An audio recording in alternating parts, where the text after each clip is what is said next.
Chapter 74, Gethsemane. This chapter is based on Matthew 26, 36 to 56, Mark 14, 32 to 50, Luke 22, 39 to 53, and John 18, 1 to 12. In company with his disciples, the Saviour slowly made his way to the Garden of Gethsemane. The Passover moon, broad and full, shone from a cloudless sky. The city of pilgrims' tents was hushed in silence. Jesus had been earnestly conversing with his disciples and instructing them, but as he neared Gethsemane, he became strangely silent.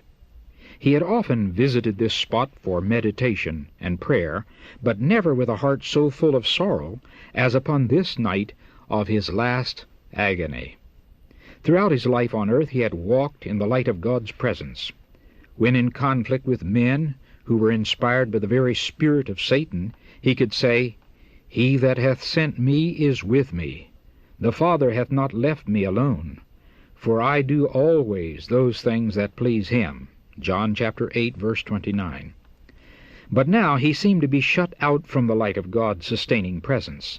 Now he was numbered with the transgressors. The guilt of fallen humanity he must bear. Upon him who knew no sin must be laid the iniquity of us all.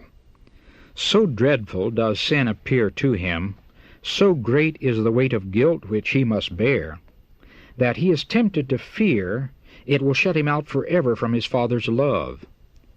Feeling how terrible is the wrath of God against transgression, he exclaims, "My soul is exceeding sorrowful, even unto death." As they approached the garden, the disciples had marked the change that came over their Master. Never before had they seen him so utterly sad and silent. As he proceeded, this strange sadness deepened, yet they dared not question him as to the cause. His form swayed as if he were about to fall. Upon reaching the garden, the disciples looked anxiously for his usual place of retirement, that their Master might rest.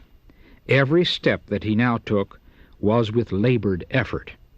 He groaned aloud, as if suffering under the pressure of a terrible burden. Twice his companions supported him, or he would have fallen to the earth. Near the entrance to the garden, Jesus left all but 3 of the disciples, bidding them pray for themselves and for him. With Peter, James, and John, he entered its secluded recesses. These 3 disciples were Christ's closest companions. They had beheld his glory on the Mount of Transfiguration. They had seen Moses and Elijah talking with him. They had heard the voice from heaven. Now in his great struggle, Christ desired their presence near him. Often they had passed the night with him in this retreat. On these occasions, after a season of watching and prayer, they would sleep undisturbed at a little distance from their Master until he awoke them in the morning to go forth anew to labor. But now he desired them to spend the night with him in prayer. Yet he could not bear that even they should witness the agony he was to endure. "Tarry ye here," he said, "and watch with me." He went a little distance from them, not so far but that they could both see and hear him, and fell prostrate upon the ground. He felt that by sin he was being separated from his Father. The gulf was so broad, so black, so deep, that his spirit shuddered before it. This agony he must not exert his divine power to escape. As man, he must suffer the consequences of man's sin. As man, he must endure the wrath of God against transgression. Christ was now standing in a different attitude from that in which he had ever stood before. His suffering can best be described in the words of the prophet, "Awake, O sword, against my shepherd, and against the man that is my fellow, saith the Lord of hosts." Zechariah chapter 13, verse 7. As the substitute and surety for sinful man, Christ was suffering under divine justice. He saw what justice meant. Hitherto he had been as an intercessor for others. Now he longed to have an intercessor for himself. As Christ felt his unity with the Father broken up, he feared that in his human nature he would be unable to endure the coming conflict with the powers of darkness. In the wilderness of temptation, the destiny of the human race had been at stake. Christ was then conqueror. Now the tempter had come for the last fearful struggle. For this he had been preparing during the 3 years of Christ's ministry. Everything was now at stake with him. If he failed here, his hope of mastery was lost. The kingdoms of the world would finally become Christ's. He himself would be overthrown and cast out. But if Christ could be overcome, the earth would become Satan's kingdom, and the human race would be forever in his power. With the issues of the conflict before him, Christ's soul was filled with dread of separation from God. Satan told him that if he became the surety for a sinful world, the separation would be eternal. He would be identified with Satan's kingdom and would never more be one with God. And what was to be gained by this sacrifice? How hopeless appeared the guilt and ingratitude of men. In its hardest features, Satan pressed the situation upon the Redeemer. The people who claim to be above all others in temporal and spiritual advantages have rejected you. They are seeking to destroy you, the foundation, the center, and seal of the promises made to them as a peculiar people. One of your own disciples who has listened to your instruction and has been among the foremost in church activities will betray you. One of your most zealous followers will deny you. All will forsake you. Christ's whole being abhorred the thought that those whom he had undertaken to save, those whom he loved so much, should unite in the plots of Satan. This pierced his soul. The conflict was terrible. Its measure was the guilt of his nation, of his accusers and betrayer, the guilt of a world lying in wickedness. The sins of men weighed heavily upon Christ, and the sense of God's wrath against sin was crushing out his life. Behold him, contemplating the price to be paid for the human soul. In his agony he clings to the cold ground as if to prevent himself from being drawn further from God. The chilling dew of night falls upon his prostrate form, but he heeds it not. From his pale lips comes the bitter cry, "O my Father, if it be possible, let this cup pass from me." Yet even now he adds, "Nevertheless, not as I will, but as thou wilt." The human heart longs for sympathy in suffering. This longing Christ felt to the very depths of his being. In the supreme agony of his soul, he came to his disciples with a yearning desire to hear some words of comfort from those whom he had so often blessed and comforted and shielded in sorrow and distress. The one who had always had words of sympathy for them was now suffering superhuman agony, and he longed to know that they were praying for him and for themselves. How dark seemed the malignity of sin! Terrible was the temptation to let the human race bear the consequences of their own guilt, while he stood innocent before God. If he could only know that his disciples understood and appreciated this, he would be strengthened. Rising with painful effort, he staggered to the place where he had left his companions, but he findeth them asleep. Had he found them praying, he would have been relieved. Had they been seeking refuge in God that satanic agencies might not prevail over them, he would have been comforted by their steadfast faith. But they had not heeded the repeated warning, "Watch and pray." At first they had been much troubled to see their master, usually so calm and dignified, wrestling with a sorrow that was beyond comprehension. They had prayed as they heard the strong cries of the sufferer. They did not intend to forsake their Lord, but they seemed paralyzed by a stupor, which they might have shaken off if they had continued pleading with God. They did not realize the necessity of watchfulness and earnest prayer in order to withstand temptation. Just before he bent his footsteps to the garden, Jesus had said to the disciples, "All ye shall be offended because of me this night." They had given him the strongest assurance that they would go with him to prison and to death. And poor, self-sufficient Peter had added, "Although all shall be offended, yet will not I." Matthew chapter 14, verse 27 and verse 29. But the disciples trusted to themselves. They did not look to the mighty Helper as Christ had counseled them to do. Thus, when the Saviour was most in need of their sympathy and prayers, they were found asleep. Even Peter was sleeping. And John, the loving disciple who had leaned upon the breast of Jesus, was asleep. Surely the love of John for his Master should have kept him awake. His earnest prayer should have mingled with those of his loved Saviour in the time of his supreme sorrow. The Redeemer had spent entire nights praying for his disciples that their faith might not fail. Should Jesus now put to James and John the question he had once asked them, "Are ye able to drink of the cup that I shall drink of, and to be baptized with the baptism that I am baptized with?" They would not have ventured to answer, "We are able." Matthew chapter 20, verse 22. The disciples awakened at the voice of Jesus, but they hardly knew him. His face was so changed by anguish.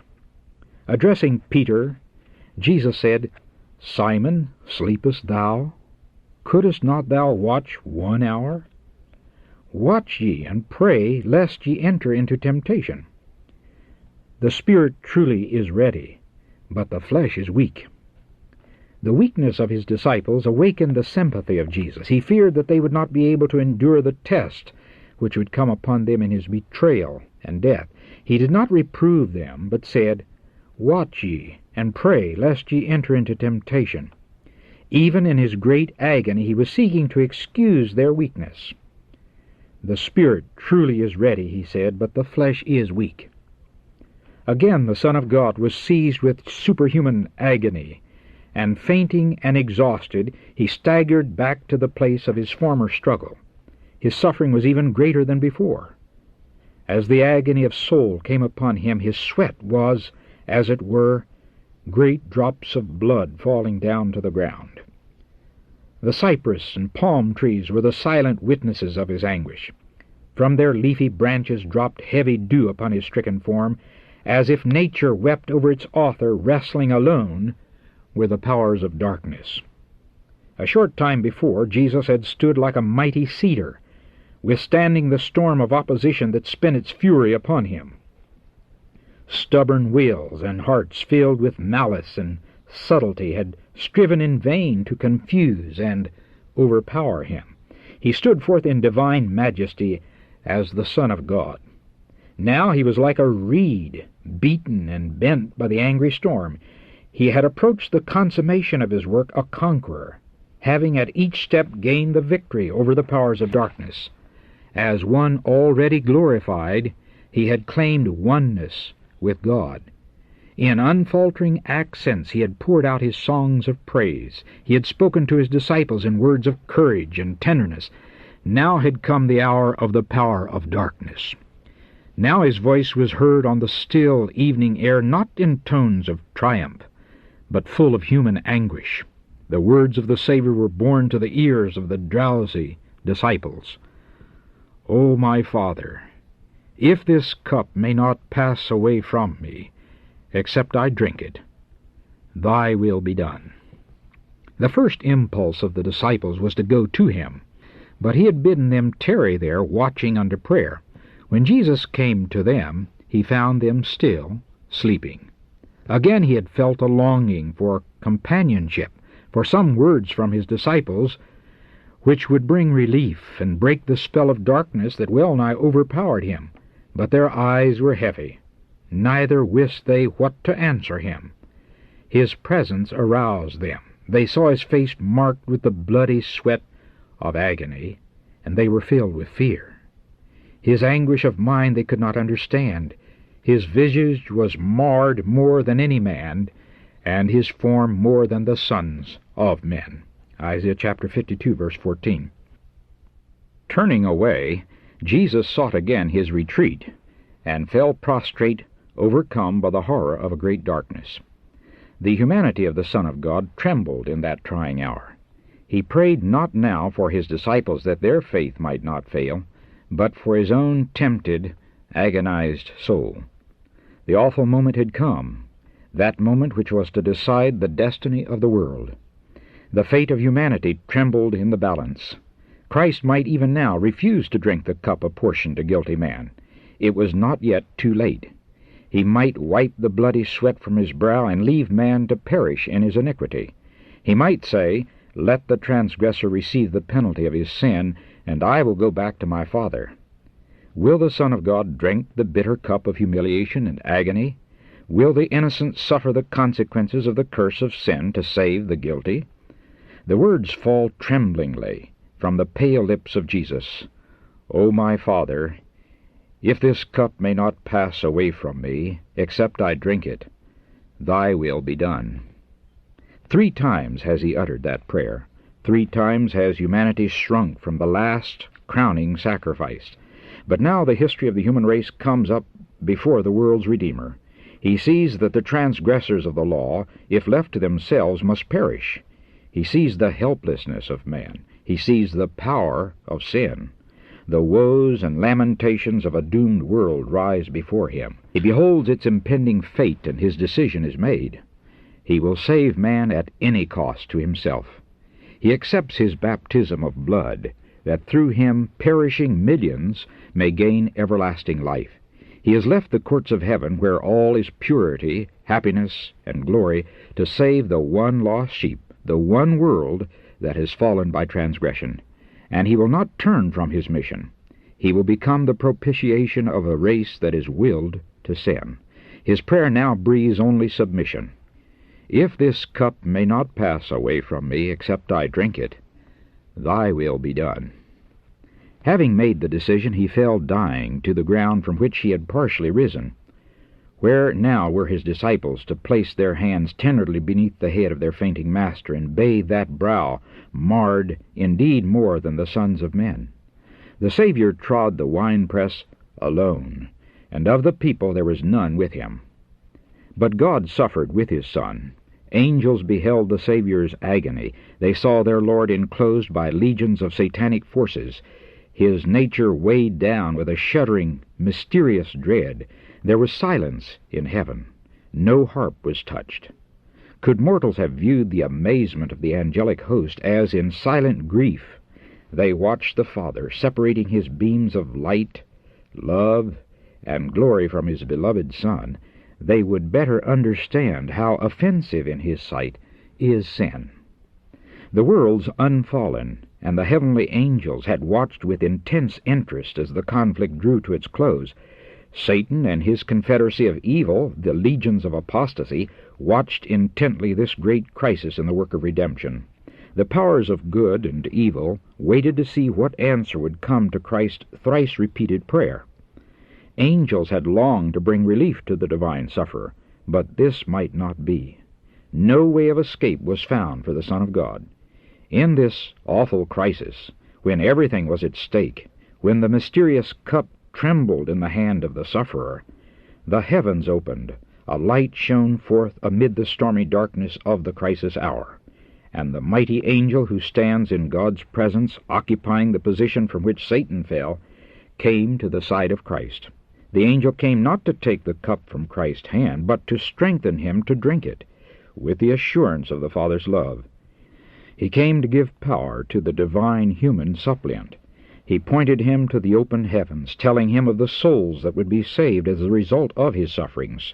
He assured him that his Father is greater and more powerful than Satan, that his death would result in the utter discomfiture of Satan, and that the kingdom of this world would be given to the saints of the Most High. He told him that he would see of the travail of his soul and be satisfied, for he would see a multitude of the human race saved, eternally saved. Christ's agony did not cease, but his depression and discouragement left him. The storm had in no wise abated, but he who was its object was strengthened to meet its fury. He came forth calm and serene, A heavenly peace rested upon his blood-stained face. He had borne that which no human being could ever bear, for he had tasted the sufferings of death for every man.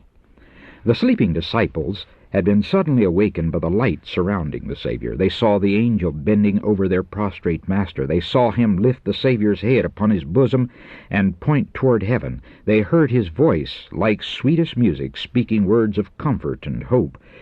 The disciples recalled the scene upon the Mount of Transfiguration. They remembered the glory that in the temple had encircled Jesus, and the voice of God that spoke from the cloud. Now that same glory was again revealed, and they had no further fear for their Master. He was under the care of God. A mighty angel had been sent to protect him.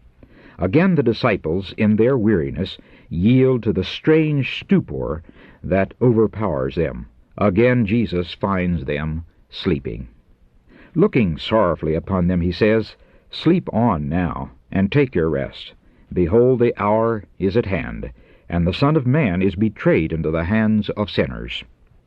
Even as he spoke these words, he heard the footsteps of the mob in search of him, and said, "Rise, let us be going. Behold, he is at hand that doth betray me." No traces of his recent agony were visible as Jesus stepped forth to meet his betrayer. Standing in advance of his disciples, he said, "Whom seek ye?" They answered, "Jesus of Nazareth." Jesus replied, "I am he." As these words were spoken, the angel who had lately ministered to Jesus moved between him and the mob. A divine light illuminated the Savior's face, and a dove-like form overshadowed him. In the presence of this divine glory, the murderous throng could not stand for a moment. They staggered back. Priests, elders, soldiers, and even Judas fell as dead men to the ground. The angel withdrew, and the light faded away. Jesus had opportunity to escape, but he remained calm and self-possessed. As one glorified, he stood in the midst of that hardened band, now prostrate and helpless at his feet. The disciples looked on, silent, with wonder and awe. But quickly the scene changed. The mob started up. The Roman soldiers, the priests, and Judas gathered about Christ. They seemed ashamed of their weakness and fearful that he would yet escape. Again the question was asked by the Redeemer, "Whom seek ye?" They had had evidence that he who stood before them was the Son of God, but they would not be convinced. To the question, "Whom seek ye?" again they answered, "Jesus of Nazareth." The Savior then said, "I have told you that I am he. If therefore ye seek me, let these go their way," pointing to the disciples. He knew how weak was their faith, and he sought to shield them from temptation and a trial. For them he was ready to sacrifice himself. Judas, the betrayer, did not forget the part he was to act. When the mob entered the garden, he had led the way, closely followed by the high priest. To the pursuers of Jesus he had given a sign, saying, "Whomsoever I shall kiss, that same is he. Hold him fast." Matthew chapter 26, verse 48. Now he pretends to have no part with them. Coming close to Jesus, he takes his hand as a familiar friend. With the words, "Hail, Master," he kisses him repeatedly, and appears to weep as if in sympathy with him in his peril. Jesus said to him, "Friend, wherefore art thou come?" His voice trembled with sorrow as he added, "Judas, betrayest thou the Son of Man with a kiss?" This appeal should have aroused the conscience of the betrayer and touched his stubborn heart, but honor, fidelity, and human tenderness had forsaken him. He stood bold and defiant, showing no disposition to relent. He had given himself up to Satan, and he had no power to resist him. Jesus did not refuse the betrayer's kiss. The mob grew bold as they saw Judas touch the person of him who had so recently been glorified before their eyes. They now laid hold of Jesus and proceeded to bind those precious hands that had ever been employed in doing good. The disciples had thought that their Master would not suffer himself to be taken, for the same power that had caused the mob to fall as dead men could keep them helpless until Jesus and his companions should escape. They were disappointed and indignant as they saw the cords brought forward to bind the hands of him whom they loved. Peter in his anger rashly drew his sword and tried to defend his master, but he only cut off an ear of the high priest's servant.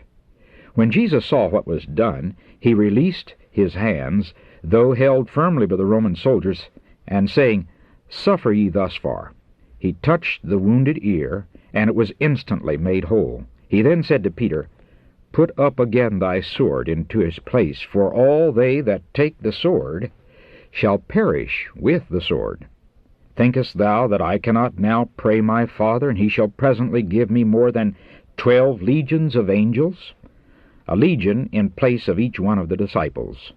Oh, why, the disciples thought, does he not save himself and us? Answering their unspoken thought, he added, "But how then shall the Scriptures be fulfilled, that thus it must be? The cup which my Father hath given me, shall I not drink it?" The official dignity of the Jewish leaders had not prevented them from joining in the pursuit of Jesus. His arrest was too important a matter to be trusted to subordinates. The wily priests and elders had joined the temple police and the rabble in following Judas to Gethsemane. What a company for those dignitaries to unite with! A mob that was eager for excitement and armed with all kinds of implements, as if in pursuit of a wild beast. Turning to the priests and elders, Christ fixed upon them his searching glance. The words he spoke they would never forget as long as life should last. They were as the sharp arrows of the Almighty. With dignity he said, "You come out against me with swords and staves as you would against a thief or a robber. Day by day I sat teaching in the temple. You had every opportunity of laying hands upon me, and you did nothing. The night is better suited to your work. This is your hour and the power of darkness." The disciples were terrified as they saw Jesus permit himself to be taken and bound. They were offended that he should suffer this humiliation to himself and them. They could not understand his conduct, and they blamed him for submitting to the mob. In their indignation and fear, Peter proposed that they save themselves. Following this suggestion, they all forsook him and fled. But Christ had foretold this desertion. "Behold," he had said, "the hour cometh, yea, is now come, that ye shall be scattered, every man to his own, and shall leave me alone. And yet I am not alone, because the Father is with me." John chapter 16, verse 32. Chapter 74, Gethsemane. This chapter is based on Matthew 26, 36 to 56, Mark 14, 32 to 50, Luke 22, 39 to 53, and John 18, 1 to 12.